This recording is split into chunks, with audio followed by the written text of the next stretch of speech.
Hello and welcome to the May 2024 edition of Outline, DLA Piper's regular series of planning law webinars. Today we're talking about the tricky topic of the habitats regulations, and I'm joined for that discussion by my colleague in the planning team, Ian Graves, who's one of our legal directors. So welcome, Ian. Welcome back. You're one of our regular participants.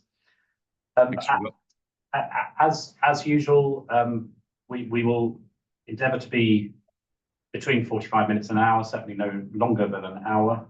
So we will try to cover everything in that time. If you have questions as we're going along, please do use the Q&A function if you're watching the live version. If you're watching us on YouTube later, probably don't worry about it because we won't be there to answer them. But if you do have questions on live edition, then do feel free to answer them. We'll try and pick up as many as we can as we go along. But without further ado, let's talk about the habitats regulations. And the habitats regulations, to give them their full name, it's the Conservation of Habitats and Species Regulations of 2017. And they're a set of rules that are essentially aimed at conserving habitats and species. The regulations themselves implement two key European directives, the Bird Directive and the Habitats Directive. And notwithstanding Brexit, under the various withdrawal treaties, those directives continue to have effect across the UK. And the regulations therefore continue to bind development. We'll be looking today at the habitats regulations in the context of planning. There are other aspects to the regulations, but we are looking specifically at how they interact with the planning system. And the primary goal of the regulations is to protect European sites. And so probably before we begin, there's a few terms it's just worth sort of getting into our minds. The sites that they apply to, there are two kinds of sites designated under the relevant directives. SPAs, or Special Protection Areas, those are areas designated under the Birds Directive, and those areas are designated, unsurprisingly, to protect particular bird species, particularly endangered bird species. The other group of sites are called Special Areas of Conservation, and those have been designated under the Habitats Directive, and they're a bit more broad. They can be designated for a number of reasons. There may be endangered species, whether that's flora, fauna, or just rare ecological habitats. So it's a little bit broader. So habitats regulations only apply to those SPAs and SACs. They don't apply to other designations, for example, sort of UK domestic designations like SSSIs, sites of special scientific interest, that they aren't relevant. It is purely those two European sites. And you sometimes hear those referred to clumped together as the Natura 2000 sites. That effectively is just an umbrella term for those two designations. So it's sort of important to have those in mind, I think, isn't it, Ian? Because you do sometimes see a bit of confusion over when habitats regulations apply. That's right. I mean, obviously there is often an overlap between SSSIs and the protected sites that you were just talking about, which are now part of the National Sites Network, which is the sort of the name for Natura 2000 post-Brexit. And I suppose the other point to make quite early on is that there are overlaps with environmental impact assessment and the EIA regime, and it's not helped by the fact some of the terms, as we go through this, we'll discuss it. Some of the terms are similar; they're the same terms, but it is important to recognise, I think, that they're two very distinct regimes, and that was made very clear in a case that I was involved with, Supreme Court decision in Champion, and I suspect we'll refer to that a couple of times today, because there's quite a few points in it that are quite critical to how the regulations work. But the court there did draw the distinction and say this is not a bolt-on to EIA, this is a standalone regime. And so you have to make sure, because quite often if you're doing habitats regs assessment, there may also be EIA issues. The two are distinct, and a trap that I think people can often fall into, and certainly it's one of the issues in the Champion case, was the sort of suggestion that the same tests apply in habitats regs as they do under the EIA regs, and that isn't the case.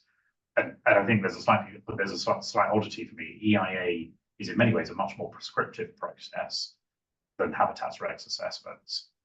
But actually the consequences of habitats regs assessments are stricter. So there's a sort of slight blurring, I think, of the lines. But a really important point I was thinking, and to keep separate, is it's not EIA. And even when the terms are the same, that doesn't mean that the EIA principles and the EI case law applies. Yeah, 100%. I mean, and I think we were sort of saying beforehand, weren't we? Actually, a lot of the sort of confusions or errors that come in habitats regulations cases actually quite often are a result of sort of using terms that are from the EIA directive or concepts in a habitats regulations sort of context. And so, it is important to sort of realise that they're two separate regimes, and the processes are separate. I mean, one of the things about habitats regulations versus EIA is habitats regulations is very sort of outcomes focused, I would say. So, if you follow the steps in the habitats regulations, it sort of tells you what the outcome should be. Whereas EIA obviously is not the same. EIA is a process of assessment and sort of taking into account the fruits of that assessment rather than a prescriptive process that comes to an outcome, if you like. And that sort of is probably the critical starting point, isn't it, for planning? So I think the habitats regs, the concept in the regs is of appropriate assessment. That's the term that is used in the regulations for habitats regs assessment. But I think we'll come to sort of when the trigger is for carrying out appropriate assessment in a minute. But to your point, Ian, I think Regulation 63.5 is the critical one in the context of planning, because if, having carried out an appropriate assessment, there is, or I suppose the other way to say it, if the habitats regulations apply to a particular planning application, or indeed a particular plan, development plan, policy, or whatever, there is a prohibition on the planning authority granting approval until you can demonstrate that there will be no harm caused to the European site. So it's an absolute bar on granting planning permission in those circumstances. And that's very different to EIA, where EIA, all you have to do as a decision maker is have in front of you sufficient information to understand the likely significant environmental effects. You can still decide to proceed and grant planning permission, even though you know that it's going to have those significant environmental effects. There is that it's more permissive under EIA, but it's absolutely prescriptive. If you can't overcome the appropriate assessment process that we're about to talk about, then you cannot get your planning permission. So it's quite a sort of fundamental, as you say, it's pretty clear what the outcome is. You're not left with planning judgment in that context. You just, as a matter of law, can't grant planning permission or can't adopt the relevant policy. Yeah, I mean, that's right. I mean, there are sort of pros and cons to that, aren't there? I mean, one is obviously, there is sort of certainty, but I mean, one of the difficulties in terms of the habitats regulations regime in the context of planning is that it is very inflexible. And we did an episode, didn't we, about nitrogen pollution and so on. I think probably last year now, wasn't it? But I mean, that has had massive implications for the delivery of housing in some parts of the country. It's a really good point that the nutrient neutrality trauma that large parts of the country have faced over the last few years, that is a direct result of the habitats regulations. That's where those issues arise from, isn't it?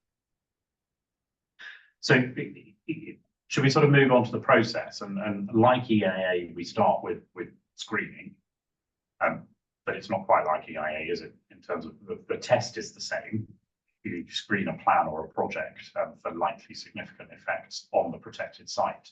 But there's a few points in there, and I know, Ian, you've got a point about the concept of plan or project. Yeah, I mean, I suppose just to say that so the habitats regulations apply to a plan or a project, and so there's a couple of things that come out of that. I mean, we've just sort of said, don't apply the EIA regime to the habitats regulations regime, but thinking of it in the context of environmental assessment, habitats regulations apply to the circumstances that strategic environmental assessment would apply, so to sort of plans and that sort of thing, as well as to individual planning applications. So it's worth sort of bearing that in mind. But I mean, in terms of projects under the habitats regulations, although that use the same terminology as in EIA, actually the concept is wider, and there's case law on this that is sort of confirmed that something that's a project for the purposes of EIA would be a project for the habitats regulations, but there are also other activities and uses of land that would be a project for the purposes of habitats regulations. So the concept is wider, and the reason for that is because the purpose of the habitats regulations is to protect endangered species effectively. So that concept has been drawn more widely. And I mean, I think in terms of screening, Trevor, I mean, one thing that's worth just pointing out, I suppose, is that in environmental assessment there is a formal concept of screening. So there is a process that you can go through to ask the local planning authority or the Secretary of State to screen the application to say whether EIA applies. So there's no sort of formal step like that in the habitat regulations, as though it's the way that it is approached is if it's not obvious either way, that there isn't a sort of a formal step that you can take. But the test is around likely significant effects. And we were sort of talking about this just off air, weren't we, before we came on, in terms of what that means, because it's not obvious actually from the normal English words what that does mean. It's a really low bar. And there's a case of Sweetman in the European Court of Justice some years ago that sort of established this. Effectively, if it can't be ruled out with certainty that there are no significant effects, that there will be no significant effects, then you need to proceed to the appropriate assessment stage. So it is a really low bar. You've got to be able to absolutely rule out significant effects. So for example, establish that there is no pathway between your development and the protected site that could possibly cause an impact. That's the sort of situation that you need to be in to avoid appropriate assessment. I think it's a strange, and we were saying off air, it's potentially it's poor translation into English of the European legislation, because effectively the regulations use likely significant, and particularly the idea of likely.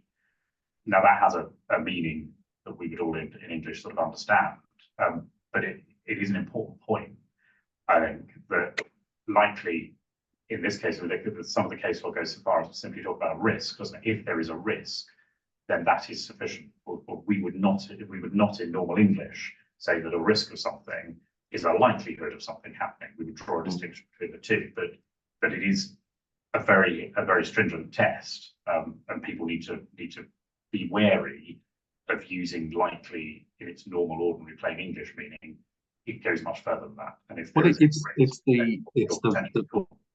the Vadensee case said that if there's a probability or risk of significant effects, and as you say, probability is probably probability is a similar term to likely, but of course risk, something could be a risk of something happening, whereas it's not at all likely. So it's not a sort of necessarily a plain English meaning. And I think the reality is, if there's any doubt at all, you're going to need to proceed to the to appropriate assessment. And I think another difference with the EIA regime is you only get to the likely significant environmental effects test in EIA if you're Schedule 2 development. And so there are certain thresholds, and if you're below those thresholds and you're not in a sensitive site, then you can sidestep the entire process.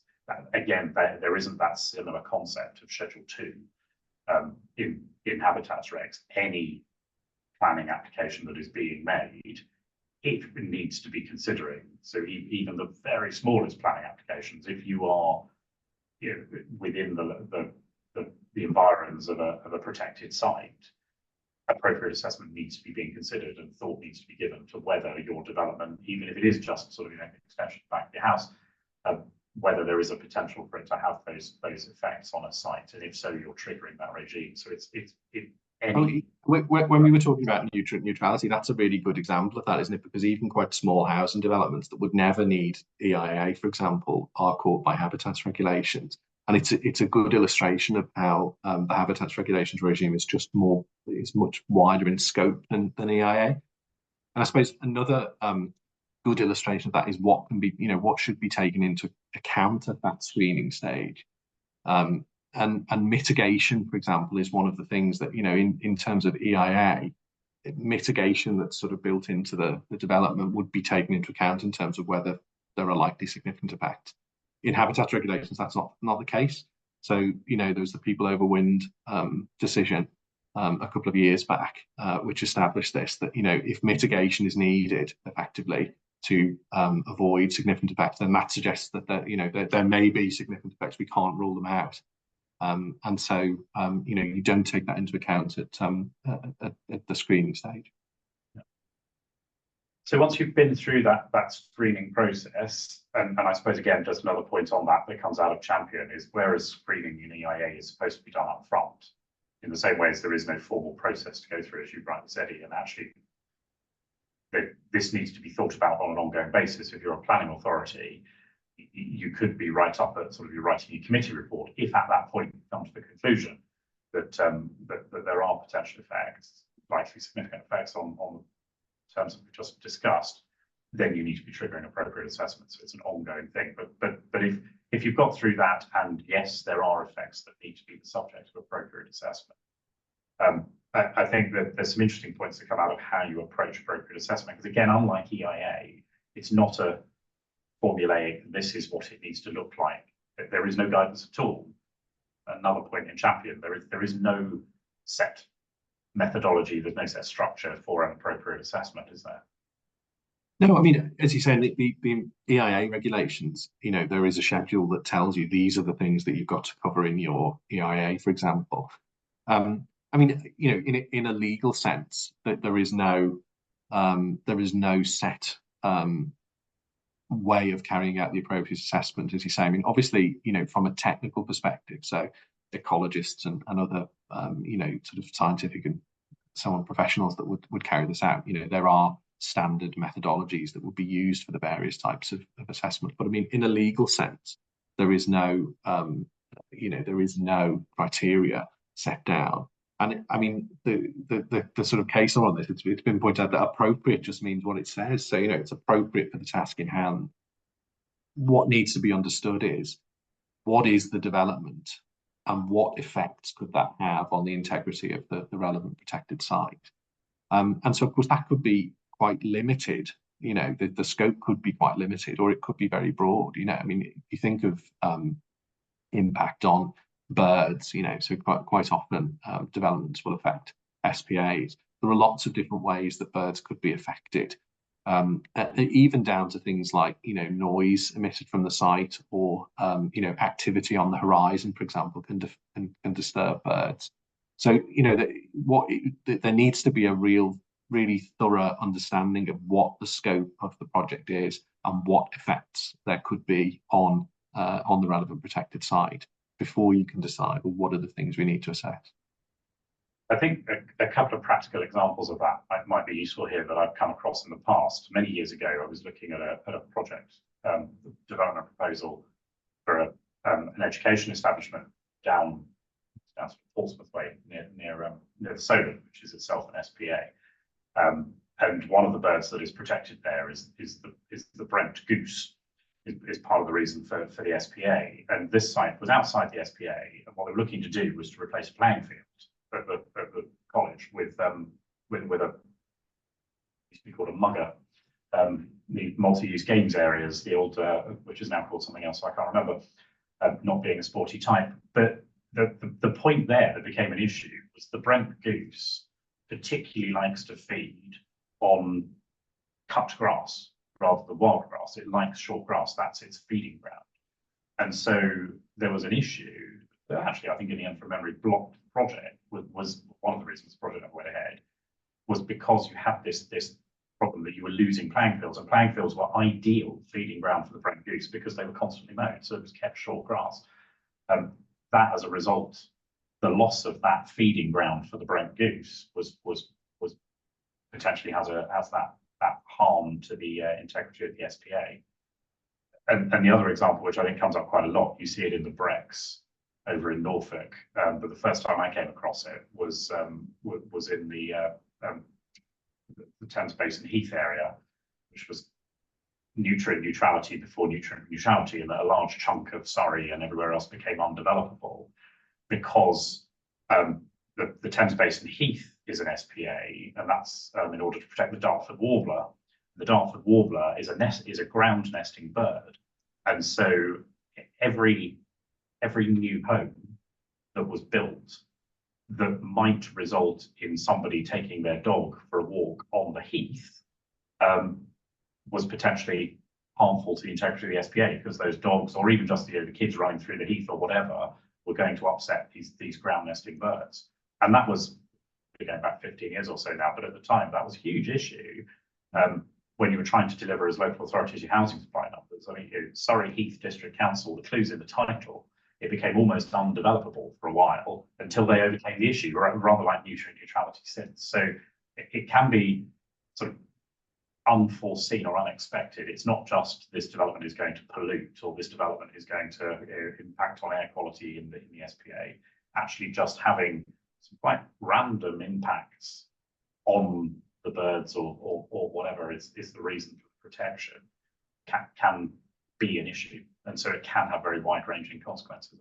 And I think the other sort of point that's that's allied with that is that the standard of review almost, or the standard of evidence that is needed to show that there is no adverse effect on integrity, because what case law has established is that what we're looking for is scientific certainty, effectively, that there will be no adverse effect on the integrity of those sites. So the sort of situations that you're describing, often it is quite hard to meet that bar. So I mean, this is what makes these sort of cases quite restrictive. In the case of Thames Basin Heath, for example, I mean, the way that that has been addressed is by alternative green space, isn't it? So I think anyone who's been involved in sort of housing development over the last 10 or 15 years will have come across SANG if you've been doing it in that sort of area. So there are ways that it can be addressed, but I mean the standard of evidence that's required to establish that won't have the prohibited effect is very high.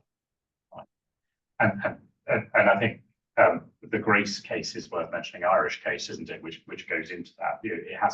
The assessment has to remove all reasonable scientific doubt as to the effects, and that can be really quite tricky. Forget the implications of mitigation for now. We'll come on to that, but actually, just looking at what potential effects you have to remove all reasonable scientific doubt is quite a high bar that your appropriate assessment's got to get over. And of course, if you don't meet that, then you're vulnerable to a judicial review and a quashing of any decision that any planning commission results. So it's quite important. Yeah, I mean, I think in your Champion case, this was considered, wasn't it? And I think that I think what was said there, possibly quoting Banking's actually, which is the sort of the kind of the original case on habitat regulations, isn't it? A lot of the key legal principles come from that case. I think the way that it was approached there is that you have to be realistic. So absolute certainty isn't required, but what has to happen is that the decision maker has to be satisfied that they are certain, effectively. So there is some small margin there for the decision maker to have a sort of margin of appreciation, if you like.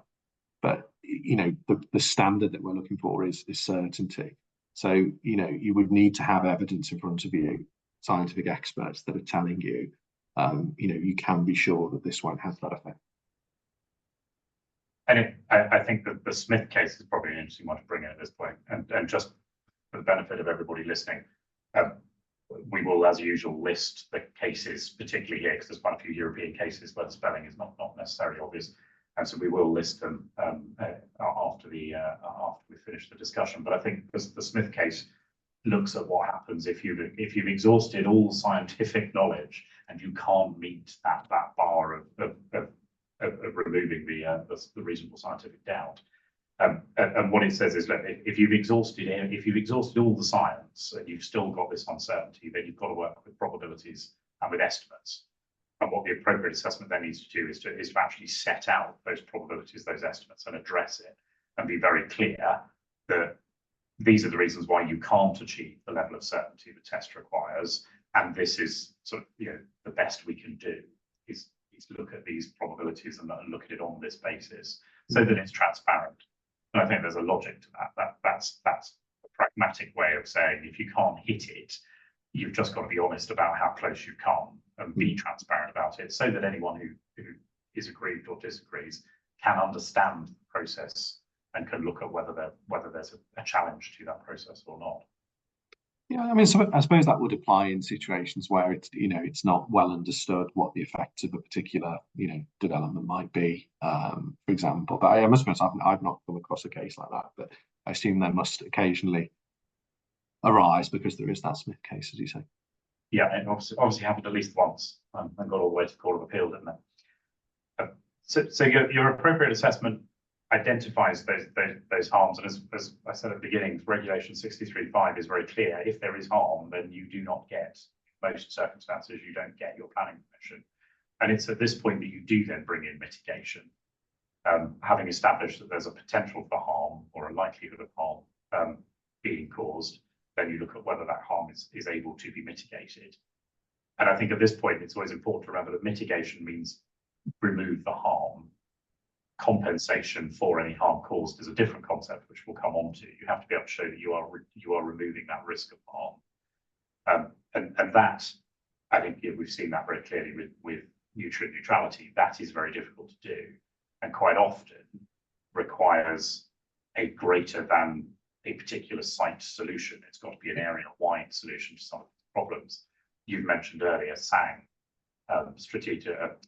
Suitable alternative natural green space as a solution, which you see quite a lot in the Thames Basin Heath. You see it in the Brecks, and the logic of that is people don't tend to go past the nearest park to walk the dog to visit the one further away, and therefore, if you make sure between your development and the SPA or the SAC there is an alternative that isn't a formal park but gives them the same ability to gives residents the same ability to go and actually use a more natural space, then you're mitigating that risk of people travelling to the protected site. So that's one example. There are many of how you mitigate, but again, that can be quite complicated to mitigate, and can require additional land. It can require additional development. Sometimes it's not always an easy solution. It's not always a solution that can be delivered on site. And again, so that there are sort of technical challenges sometimes. So again, going back to nutrient neutrality, one of the ways that has been sort of thought of to combat that is like sort of pre-treatment of sewage arising from houses, for example, before it actually enters the sewage system. So there are technical solutions that might be quite difficult to implement, but also, of course, because you've got that high scientific bar. It's being able to establish actually that mitigation will remove any harm to integrity to a sufficiently certain standard, if you like. One that I've worked on quite a large development that finally got planning permission at the back end of last year, that was for residential development, was caught by the nutrient neutrality issue. Part of the solution there was to actually look at the landowner. Was a farming business and had other land that they were farming, and actually, in order to overcome nutrient neutrality, we had to go so far as to covenant that a significant chunk of the farmland outside the residential development would not be farmed, would be set aside, because actually the biggest contributor to the nutrient problem is farming, and the use of fertilizers and such like on fields. So the only way we could deal with it in any reasonable time frame in order to secure the planning permission that we needed was to covenant that unless and until a better solution came forward, we're simply going to have to not farm a huge chunk of land. So that's just an example of sort of the level and effort you have to sometimes go to in order to get to the point, because you have to show, going back to Reg 63.5, you have to show that you remove that risk in order to get your planning permission. So there's no balancing exercise, no view that the planning authority can take. You have to remove that risk. And I think that sort of, for me, whilst the screening talks about likely significant effects, albeit likely used in a fairly unusual way, that isn't a concept that carries through to Reg 63.5. Reg 63.5, once you've carried out an appropriate assessment, if that assessment shows any harm to the protected site, you don't get your planning permission. So it is a very, very hard test to overcome in section 63.5. It's not just the likely significant effects. That's the test at screening. Once you're into the appropriate assessment process, you have to demonstrate that there will be no harm to the protected site. Just get planning. It's a really good point, and you see this actually quite frequently in say planning committee reports and so on. The terminology being, I was reviewing one recently actually where the terminology had become a bit confused, and so the planning authority was confirming in the appropriate assessment stage that it was satisfied there weren't any likely to be any significant effects on the relevant site. And of course that's the wrong test. So you have to be very careful to make sure that you use the right terminology. And it's a great point, and it's one sort of planning authorities need to be alive to this, but also actually if you're an applicant for planning permission, you need to be watching very closely what the planning authority is doing, because a slip of the pen in a committee report like that leads to a judicial review and a quashing of your planning permission because the wrong test has been applied. So there is always that need for sort of legal review and legal audit of the documents you as an applicant are submitting as part of an appropriate assessment, but also actually of the decision-making process the planning authority is carrying out in order to make sure that you're not going to finally get to your expensive planning permission and finally think you made it through the process, only to find that somebody else's mistake leads to a quashing of your planning permission in the courts afterwards. So that need to make sure the process is right is a really critical point. I think a key takeaway probably from today. But I mean, one thing again, to said at the beginning, the good thing about the habitat regulations is that you can follow the regulations through sort of almost chronologically, can't you, as you go through the application. So I mean, that's effectively what we're doing now, isn't it? We're applying the regulations one by one. So it is relatively easy to check that the process has been followed correctly. Yeah, it's just important to do it. Or face the consequences of expensive legal proceedings. And who wants to spend money on planning when I say I can't? What a terrible idea. So the sort of the other point I want to come on in a minute to the sort of exception and looking at compensation, but probably just before we do, Ian, it's worth looking at there's an ongoing duty imposed by the regulations. And it's sort of similar, I suppose, to an extent to the EIA regime, but it is different. The mitigation you're proposing needs to be secured. And so thought needs to be given when you are relying on mitigation to avoid harm to a protected site. You need to be thinking about how is that secured? Is it condition? Is it planning obligation? But what is the mechanism that you're going to offer? And again, make sure that that mitigation is secured in order to avoid a risk to your planning permission. But then after that, there are obligations to actually continue to monitor on that and to make sure that the mitigation is having the effect that it was designed to do. Worst case scenario, potentially obligations to stop development if the mitigation is failing on that. That's right. I mean, I think it's an important point generally, I think, about habitats regulations is that the duties on public authorities are ongoing.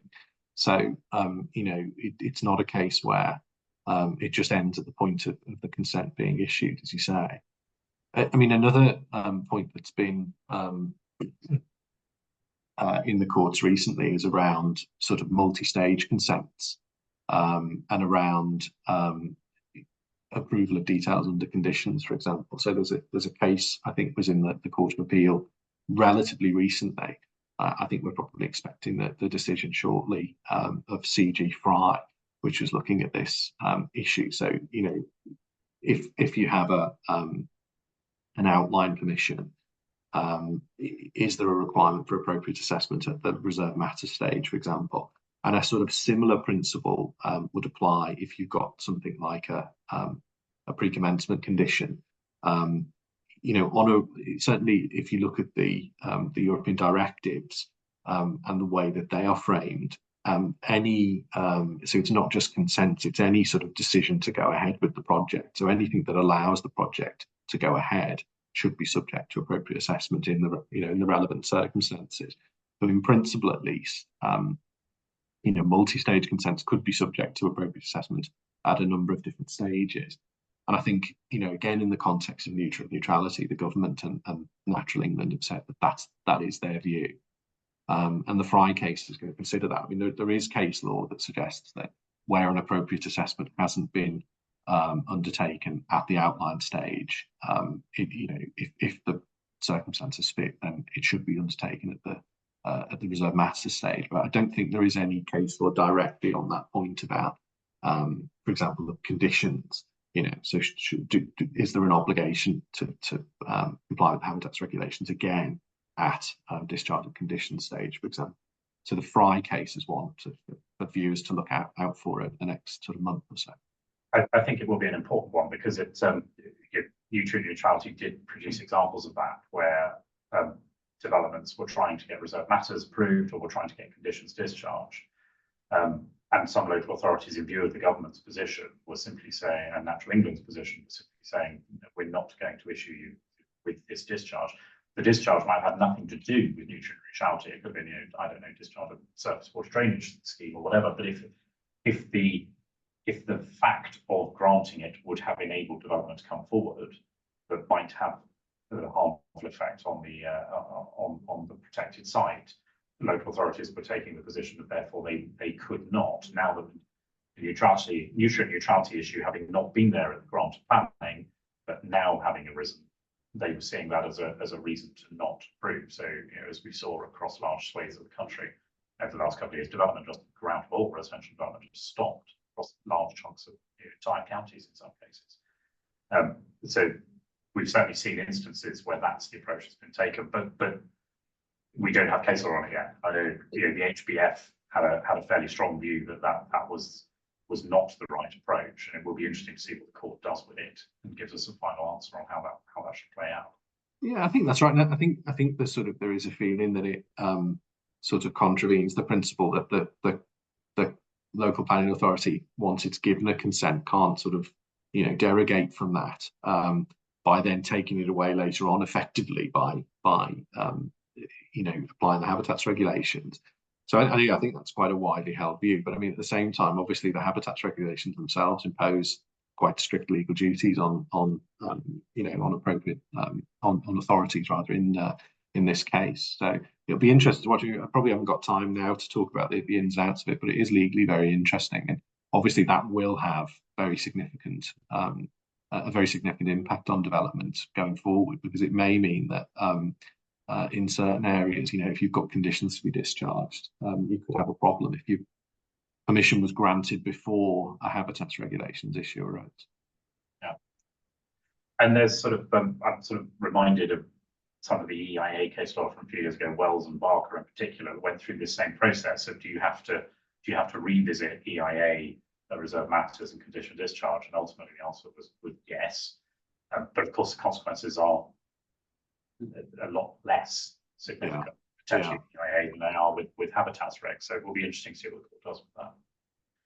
But I think the other part of that I'd like to explore is just that kind of the monitoring and the ongoing ensuring of compliance, and that I probably feel sort of particularly sensitive to, because it was a big part of the development I was talking about I had last year with nutrient neutrality issues, as well as having to put aside a whole load of farmland and create set-aside land so as to mitigate the potential nutrient issue.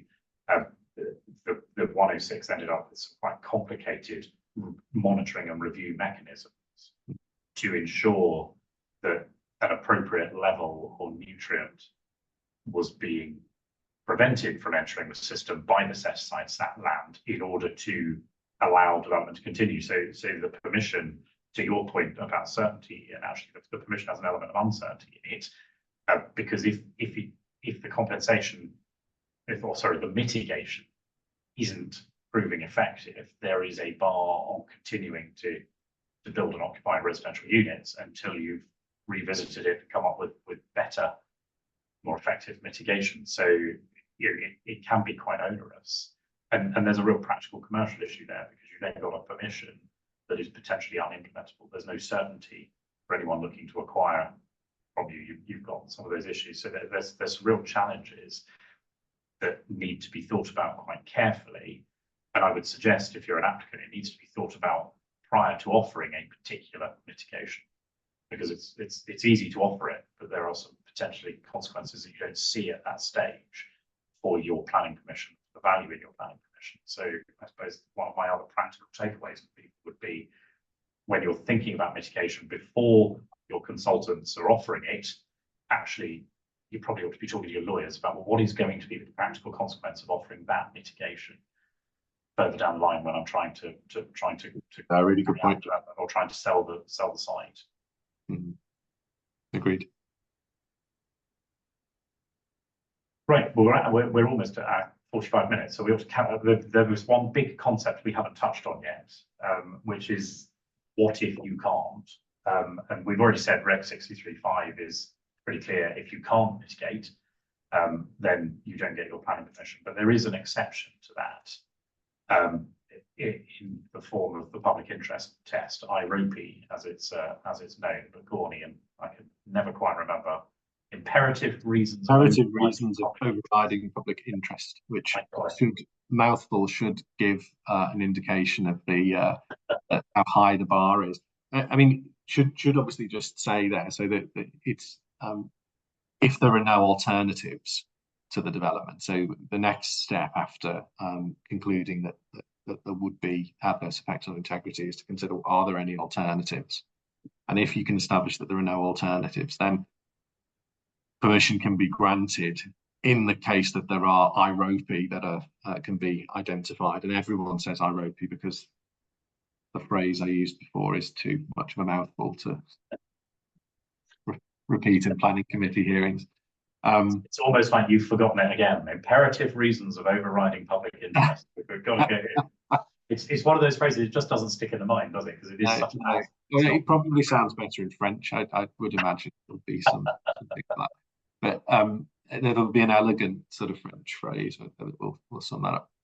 But yeah, I mean, and it's what it sounds like. I mean, again, when the courts have considered this, I mean, the fact that we're using imperative reasons of overriding public interest, that emphasises how high the bar is. So what we're doing here is basically weighing the public benefits of the scheme versus the harm to integrity of the relevant protected site.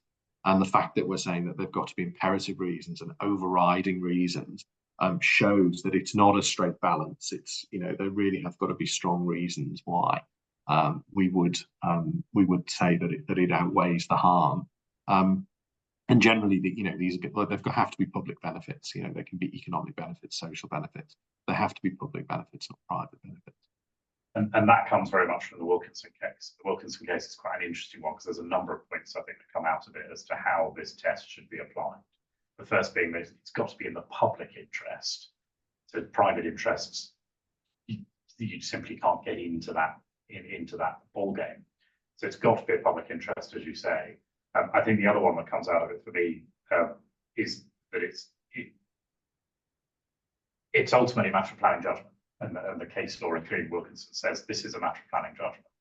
But it's very keen to stress this is not just a balancing exercise, as many are, and that the Wilkinson case stresses the use of the words imperative and overriding to make it clear that yes, this is planning judgment, and ultimately, therefore, it's only the Wednesbury tests that will be used to question that judgment in the courts. But nonetheless, the decision maker needs to be alive to that high bar that is being set in terms of how important, how significant those overriding public interest benefits are to justify the harm to the site. So I think there's some good stuff in the Wilkinson case to look at how you apply that test.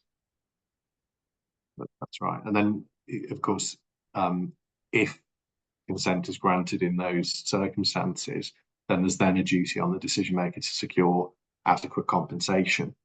And again, this is always a sort of, or this is often a difficult issue in applications, because of course what is adequate compensation has to be established, and there can be differing views. So I've worked on cases where Natural England, which is the statutory advisor, has got quite a different view in terms of what would be adequate compensation to to the applicant. And again, we have this point about scientific certainty, so it can be quite hard to establish actually what the level of compensation is that is needed. But I mean, effectively, what we have in mind here is, if you're going to build something on part of an SPA, you would be providing an equivalent amount of habitat somewhere else, and actually probably more than, it would be more than just straight replacement. Because obviously we have to have that level of certainty. So it might be that you're providing, 1.3 times as much habitat somewhere else. Relatively rare that we come across this, because of course the bar is high, but it does happen. And I think it probably happens. There's more potential for it happening, but probably in the infrastructure space. Normal those big infrastructure projects that probably do have that overriding public interest. To a certain extent, yeah. I mean, the bigger the project, the more likely, there will be a sufficient public interest, I guess, to override. But I mean, of course, there is that point about alternatives, and that that can be tricky, because quite often there are alternative ways that you could do something that may be more expensive, for example. But I mean, if there is an alternative that's reasonably available, and that's what you should do, rather than rely on the derogation provisions. Yeah, and then that you made a point there that quite often the applicant and Natural England's positions will be different, and I think again the case law makes it very clear. Ultimately, it is the planning authority, or the decision maker, whoever that might be, Secretary of State, whoever, who has to decide whether the test is met, whether the compensation is adequate, and has to answer all of these questions. And they don't have to follow Natural England's position.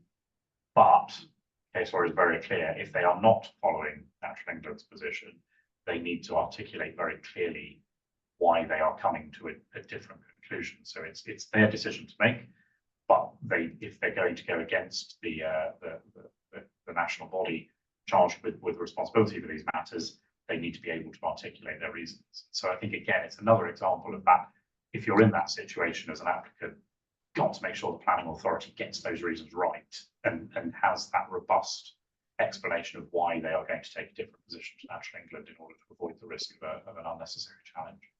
Yeah, I mean, I think, always the decision maker would have to have a very good reason to disagree with Natural England. Although, again, it does happen. But I mean, this is something in the system that does cause issues, because obviously, Natural England are, like a lot of the public sector, pressed for resources. So, you can get situations where this is a blocker on development, not necessarily because Natural England sort of actively objects to the development, but just simply because they haven't had time to properly assess it. I think everyone who's promoted development will have had this situation where Natural England is seeking more information, and so is issued a sort of a holding objection. So it can be a difficulty, but as you say, the hard case is the case that we're referring to is very clear that if there are differing views amongst professionals, including Natural England, the decision maker is not bound to follow Natural England's advice. I would say that most decision makers are wary of not doing that. You beat me to a point I was about to make. I think there is sometimes a nervousness about disagreeing, and you see that in other contexts as well, disagreeing with Historic England on heritage matters, or the Environment Agency, or whoever. But actually, that isn't the right answer. It is arguably too risk averse, because it is quite logical and sensible. Natural England has one priority and one priority alone in this, which is to preserve the integrity of the site. They're not unbiased, and that, it seems to me, is quite logical. That's why their position shouldn't the ultimate binding answer, because they're likely to make they're them not. take the most conservative view, aren't they? I think Exactly, and ultimately the planning authority or the Secretary of State is in a position to be able to be more measured and to take into account the position of Natural England and what's best for the SPA. But actually, I would say they're a more independent and a better judge of how that stacks up in the balance against the public interest. It seems to me if you defer immediately to the statutory consultee, they're not going to have necessarily approached consideration of the alternative, the other side of the argument in the same way, and nor should they, because they're charged with protecting European sites, protecting listed buildings, protecting water quality, whatever it is. You as the planning authority, I would suggest, are failing in your duty to carry out an objective assessment if you are too timid about disagreeing with whichever statutory consultee it may have to be, Natural England, if in a case of appropriate assessment. If there's a danger in that, the risks appeals. Mm-hmm.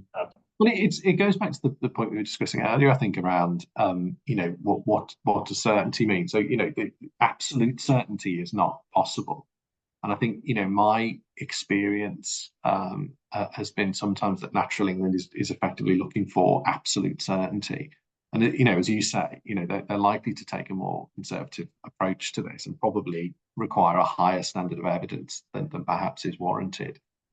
Even on the sort of strict statutory test. So that's where, as you say, there is a space for decision makers perhaps to take a more measured view. But that has to be, we shouldn't sort of overplay this. It has to be based on evidence. So there would need to be a sound basis on which to disagree with Natural England. But if you think Natural England has got it wrong, you should have the confidence to say that and make a decision accordingly. Great, we are coming up to time. I think we've covered everything that we were intending to cover. So that's good. So Ian, if I can just thank you for joining me today. As ever, thank the audience for taking the time to listen to us. We hope it's useful. We always welcome feedback, suggestions for future topics, so please do get in touch if you think there are things we should be talking about.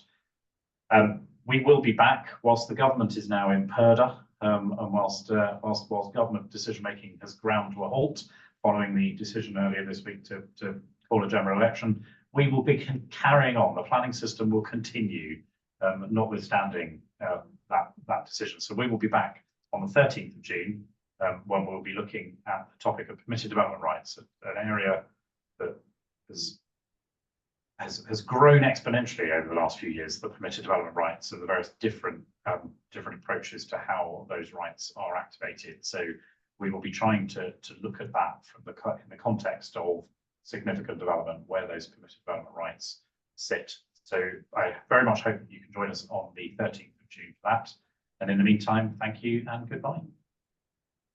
Thanks all.